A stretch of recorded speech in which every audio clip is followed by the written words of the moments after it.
পৃথিবীর যে অবস্থা তাতে আমার কাছে মনে হয় যে আমি যে পেশায় আছি আলহামদুলিল্লাহ এটাই ঠিক।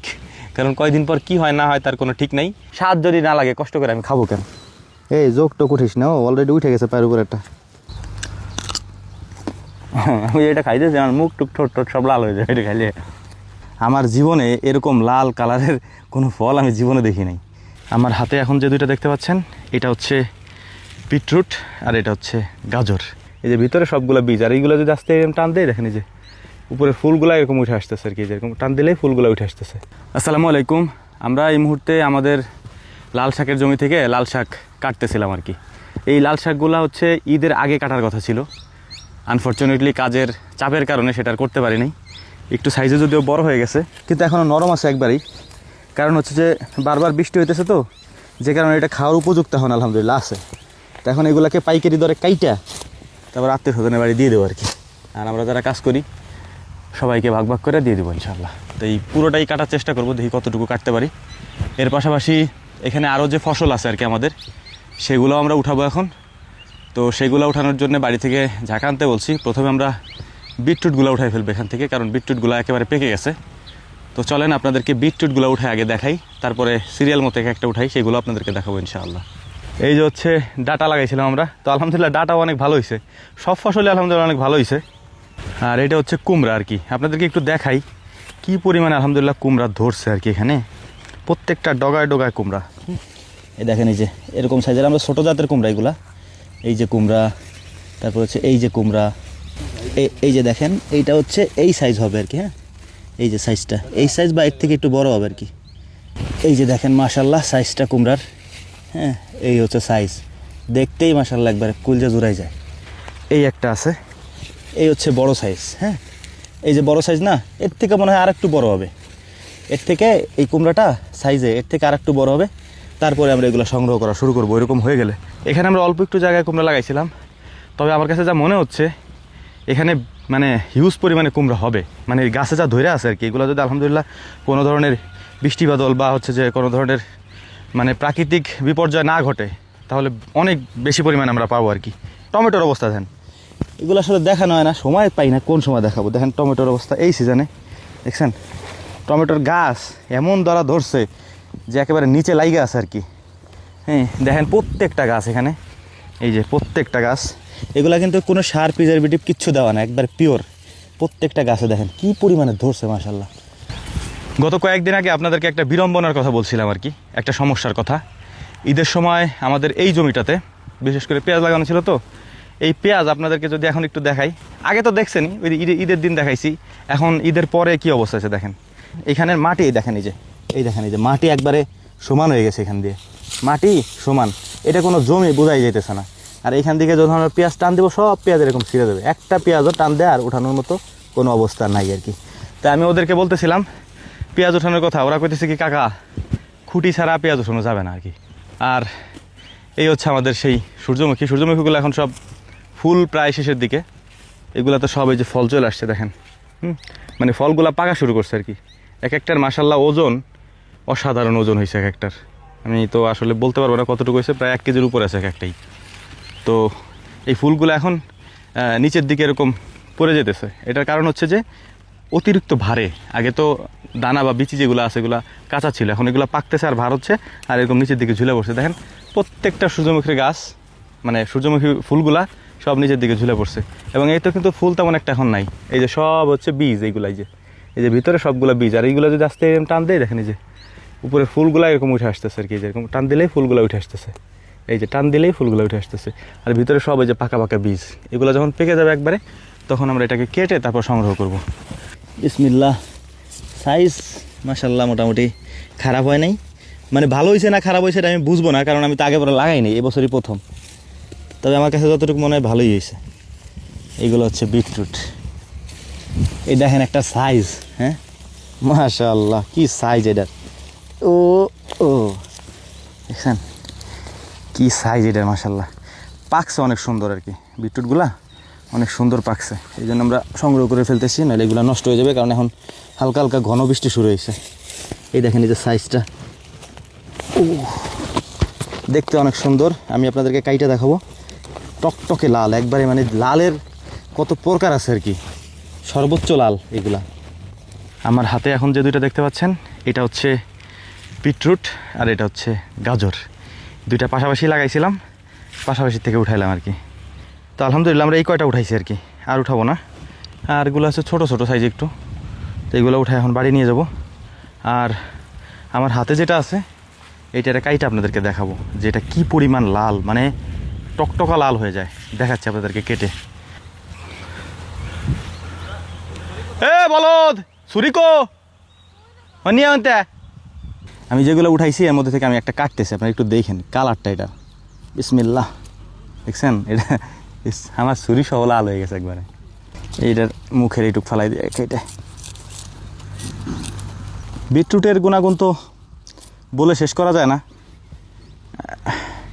দেখেন মাশাআল্লাহ, এটা কাটি, এরপরে সাইজটা দেখেন এর, আর এর ভিতরের কালারটা দেখেন শুধু। এই দেখেন অবস্থা, আমার জীবনে এরকম লাল কালারের কোনো ফল আমি জীবনে দেখি নাই।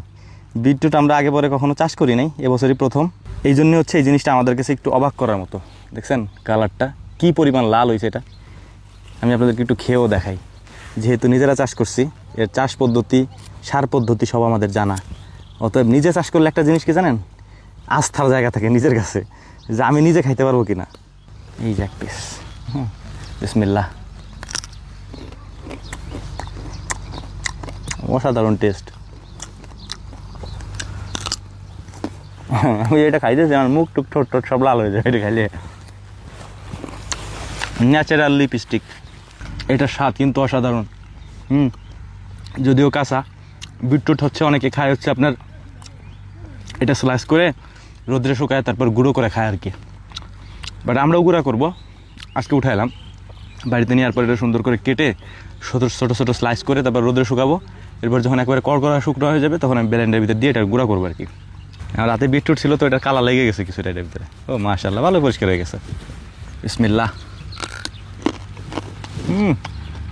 আলহামদুলিল্লাহ, নিজের হাতে লাগানো গাজর লাগাইছিলাম, বড় হয়েছে, এখন খাইতেছি। আল্লাহ তাআলার কি কুদরত, মাশাআল্লাহ। দেখেন টমেটোর অবস্থা, মাশাআল্লাহ, আলহামদুলিল্লাহ। আমাদের টমেটো হচ্ছে হারভেস্ট চলতেছে আর কি, এখানে ওরা উঠাইতেছে। এগুলার ভিতরে এত পরিমাণে রস, নর্মালি বাজারে কিনা যে টমেটোগুলো আছে সেগুলো এত রস হয় না।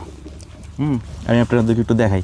এর ট্যাপা টমেটো হচ্ছে আমার সব থেকে ফেভারিট ফল আর কি। মানে সিজনের যে সবজিগুলো হয় তার মধ্যে সব থেকে বেশি খাই হচ্ছে টমেটো। আলহামদুলিল্লাহ এবার টমেটো ধরছেও মাশাআল্লাহ, মানে কি বলবো আর, ভরপুর। এই যে এইগুলো হচ্ছে কালো মরিচ, দেখেন কি পরিমাণে মাশাআল্লাহ ধরছে আর কি। আলহামদুলিল্লাহ একেবারে গাছ ভর্তি শুধু মরিচ আর মরিচ। এগুলো কালো মরিচ, মানে খেতে এগুলোর স্বাদ একটু ডিফারেন্ট, ভালো লাগে খাইতে আর কি। হ্যাঁ, মানে ওই রকম মানে গুণাগুণ আমি আপনাদেরকে বলতেছি না, কারণ আমি গুণাগুণ বিবেচনা করার ক্ষেত্রে আগে বিবেচনা করি খাইতে কেমন, স্বাদ লাগে কিনা। হ্যাঁ, স্বাদ যদি না লাগে কষ্ট করে আমি খাবো কেন। এই জোক টোক উঠিস না, অলরেডি উঠে গেছে পায়ের উপর একটা। এনে জোক আছে, যদিও জোকে আমার কিছু হয় না, ওইগুলো কোনো ব্যাপার না। এখানে প্রত্যেকটা গাছে এই যে কালো মরিচ যেগুলো আছে, এই দেখেন যে এইটা কেমনে ধরছে, মাশাআল্লাহ মাশাআল্লাহ তাবারাক তাআলা। এটা দেখেন কি পরিমাণ মরিচগুলো ধরছে মাশাআল্লাহ। আর আব্বা হচ্ছে এখান থেকে এই যে বেগুন ছিটতেছে আর কি। তো আমার মাথার উপরে কি বলেন তো, আমার মাথার উপরে যেগুলো আছে এগুলো হচ্ছে টমেটো। নাম দি বিসমিল্লাহ। এটা 2-1 দিন রেখে দিলেই পেকে যাবে আর কি। কি মরিচ দিয়ে আর বিটরুট দেখাইস? হ্যাঁ রে, ওর কাছে সেই স্বাদ লাগতেছে বলে। আলহামদুলিল্লাহ কইতে আলহামদুলিল্লাহ ক। এই তো ঠিক আছে। এবার এই হচ্ছে ডাটা। হ্যাঁ, ডাটাও সময়ের অভাবে আমরা উঠাইতে পারিনি, দেখেন কত বড় হয়ে গেছে। বাট এইটা প্রচণ্ড পরিমাণে নরম, মানে খাওয়ার একেবারে উপযুক্ত। আমি যদি ভেঙে দেখাই দেয়, দেখছেন ভেঙে যেতেছে। মানে বৃষ্টি হওয়ার কারণে গাছগুলার থেকে ডাটা নষ্ট হয় নাই, একবারে খাওয়ার উপযুক্ত আছে এখনও। মানে এখনই ওইটার খাওয়ার উত্তম সময় আর কি ডাটাটা। আর এখানে কিছু ভেন্ডি আছে, ভেন্ডি চিনেন আপনারা? ভেন্ডি হচ্ছে ঢ্যাঁড়স। হ্যাঁ, এই যে ঢ্যাঁড়স, এইগুলো হচ্ছে ঢ্যাঁড়স। এই ঢ্যাঁড়সগুলো ছোটোবেলায় আমরা কাঁচাই খাইতাম, এখন বড়োবেলা আমরা কাঁচা খাই, সমস্যা নেই। এগুলো আমরা কাঁচা খাওয়া যায়। এটা নষ্ট হয়ে যেতে পারে, এটা ছিঁড়ে ফেলেই। এই হচ্ছে কুমড়ার সাইজ। যদি এই পোকটোক দলে দিয়ে দাও ছিঁড়ে। তো আলহামদুলিল্লাহ কি কি সংগ্রহ করলাম আমাদের সবজির ক্ষেত থেকে সেটা আপনাদেরকে একটু দেখাচ্ছি। প্রথমে আমরা এখানে আসছিলাম হচ্ছে পেঁয়াজ উঠাইতে, কারণ এখন যেহেতু পেঁয়াজ ওঠানোর মৌসুম, একেবারে ফুল দমে চলতেছে পেঁয়াজ ওঠানোর কাজ। এখানে কিছু পেঁয়াজ ছিল, আমরা এটাই ওঠানোর জন্য এখানে আসছিলাম। এই যে কিছু আমরা এখানে উঠাইছি, আর বাকিটা হচ্ছে আমাদের ওই পাশে বস্তার মধ্যে ভরা। এরপরে উঠাইছি হচ্ছে বিটরুট। বিটরুট তো আপনাদেরকে আগেই দেখালাম, এটা হচ্ছে বিটরুটটা আর কি। হ্যাঁ, বিটরুট উঠাইছি, কারণ বিটরুটও হচ্ছে ভর্তি হয়ে গেছে, এটা উঠাই ফেলতে হবে। আর এখানে বেশ বড় সড়ো 2 গামলা হচ্ছে আমরা টমেটো ছিঁড়ছি এখান থেকে। এরপরে লাল শাক ছিল, লাল শাকও ছিঁড়ছি এখান থেকে। এই যে লাল শাক আছে, বিটরুট আছে, গাজর আছে, এখানে হচ্ছে বেগুন আছে, এটার মধ্যে পেঁয়াজ আছে, কিছু কী বলে এটাকে মরিচ ছিঁড়ছি এখান থেকে, কিছু মিষ্টি কুমড়া ছিঁড়ছি এখান থেকে। এরপরে যে লাল শাক ছিঁড়ছি, এরপরে যে ডাটাও আছে এখান থেকে সংগ্রহ করছি আর কি। তো আমাদের পিছনে যেটা দেখতে পাচ্ছেন, আমি যেখানে বসা এখন, এটা হচ্ছে গরুর জন্য খাবারের ঘাস আর কি, পাকচংটা আমাদের পিছনে যেটা দেখতে পাচ্ছেন এইটা। তো আলহামদুলিল্লাহ হারভেস্টিংয়ের কাজ শেষ, মানে খাওয়ার জন্য যতটুকু আমাদের প্রয়োজন আমরা আজকের মতো নিয়ে নিয়েছি। এত তো আমরা খাইতে পারবো না, হয়তো আত্মীয় স্বজনদেরকে দিতে হবে, আশেপাশে যারা আছে বা যারা আমার সাথে কাজ টাজ করে তারাও নিবে। এই আর কি অবস্থা, সব কিছু নিজেরই, কারণ নিজেই এগুলো ফসল উৎপাদন করছি, ফলাইছি, আলহামদুলিল্লাহ এখন হারভেস্ট করতেছি আর রান্না বান্না করেও খাবো আলহামদুলিল্লাহ। পৃথিবীর যে অবস্থা, তাতে আমার কাছে মনে হয় যে আমি যে পেশায় আছি আলহামদুলিল্লাহ এটাই ঠিক, কারণ কয়দিন পর কি হয় না হয় তার কোনো ঠিক নাই। এই জন্য আগে থেকেই যেহেতু কর্মঠ, মানে এই সব পেশায় আর কি কাজ করতে করতে অভ্যস্ত। এই কৃষিকাজ, ছোট্ট একটা বাড়ি, ছোট্ট একটা পুকুর, তারপরে একটুখানি কৃষি চাষাবাদ, একটা গরু, 2টা ছাগল, এমনি যেমনি করা যায় আর কি, অতটুকু করার জন্য এনাফ আলহামদুলিল্লাহ আর কি। আরও আরেকটা বিষয় হচ্ছে যে আমাদের সাথে যারা কাজ করে বা আমরা যারা একসাথে কাজ করি, তাদের একটা কর্মসংস্থানের অবস্থা হয়, কারণ সামনে পৃথিবী কোন দিকে যাচ্ছে বলা যাচ্ছে না, খুব খারাপ দিকেই যাবে, ভালো দিকে যাবে এরকম কোনো ইঙ্গিত পাওয়া যাচ্ছে না আর কি। যাই হোক, আলহামদুলিল্লাহ আমাদের জন্য দোয়া করবেন। আমরা চলে যাবো এখান থেকে, এখন সকালে বেরোইছি, এখনও বাড়ি যাইনি, তো দোয়া করবেন ইনশাআল্লাহ। আসসালামু আলাইকুম রহমতুল্লাহ।